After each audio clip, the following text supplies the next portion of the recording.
आखिर इतनी इनसेंसिटिविटी क्यों है रिंकू सिंह के प्रति? मैंने हमेशा से ये नोट किया है कि बीसीसीआई और Indian team management Rinku Singh के अगेंस्ट कुछ ज्यादा ही इनसेंसिटिव रहती है। कुछ ज्यादा ही प्रॉब्लम है उससे उन्हें। मतलब इन लोगों को अच्छे से पता था कि रिंकू सिंह के फादर की क्या कंडीशन है। वो लिवर कैंसर के लास्ट स्टेज में है, किसी भी वक्त उनका देहांत हो सकता है। और साथ ही इंडियन टीम मैनेजमेंट ये पहले से ही डिसाइड कर चुकी थी, एक दो दिन पहले ही उन्होंने सोच लिया था कि चेन्नई में जिम्बाब्वे के अगेंस्ट वो संजू सैमसन को खिलाएंगे प्लेइंग 11 में रिंकू सिंह की जगह। तो फिर रिंकू सिंह के फादर की कंडीशन जानते हुए भी आपने उसको 2-3 दिन की परमिशन क्यों नहीं दी कि वो जाके अपने पिता के साथ कुछ टाइम स्पेंड कर सके, उनके आखिरी लम्हों में उनके साथ रह सके? इतना प्रेशर आपने उस पर क्यों डाला कि वो एक दिन भी अपने पापा के साथ हॉस्पिटल में नहीं बिता पाया और उसको तुरंत फ्लाइट करके चेन्नई आना पड़ा? ऐसी क्या मजबूरी थी? क्या आपके अंदर बिल्कुल भी दिल नहीं है क्या कि जब आपको पता चल चुका है आपका प्लेइंग 11 क्या है तो रिंकू को थोड़ा टाइम दे दें कि वो ऐसी डिफिकल्ट सिचुएशन में अपने पापा के साथ रह पाए, वो भी उस पापा के साथ जिन्होंने इतना स्ट्रगल किया है, बेहद स्ट्रगल किया उसको इस काबिल बनाने के लिए? क्या बीत रही होगी रिंकू के दिल पे, आप समझ पा रहे हैं? जब वो ये सोच रहा होगा कि जिस पिता ने उसका हाथ पकड़ा, उसका हाथ थाम के यहाँ तक लेके आया, आखिरी लम्हों में उसी पिता का हाथ रिंकू नहीं थाम पाया, नहीं पकड़ पाया।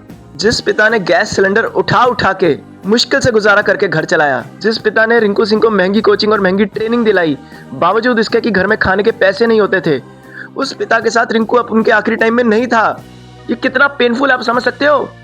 और वैसे भी इतना इंसेंसिटिव रिंकू सिंह के अगेंस्ट होने की क्या जरूरत है? जस्ट बिकॉज रिंकू पढ़ा लिखा नहीं है, दिल्ली या मुंबई जैसे बड़े शहरों से नहीं आता, उसको अंग्रेजी बोलनी नहीं आती, तो आपको लगता है आप उसे बुली कर सकते हो, उसको गंदे तरीके से ट्रीट कर सकते हो? हमेशा से ही इंसेंसिटिव रहे हो आप उसके अगेंस्ट। ये कोई पहला इंसिडेंट नहीं है।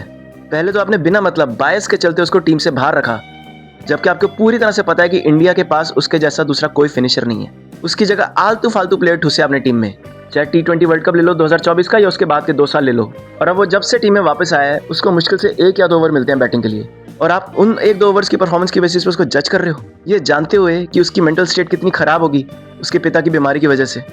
उसको भी दो ना टाइम, जैसे सूर्य कुमार यादव को दिया था 1 साल, जैसे शुभमन गिल को मिला था, और जैसे अभी अभिषेक शर्मा को मिल रहा है।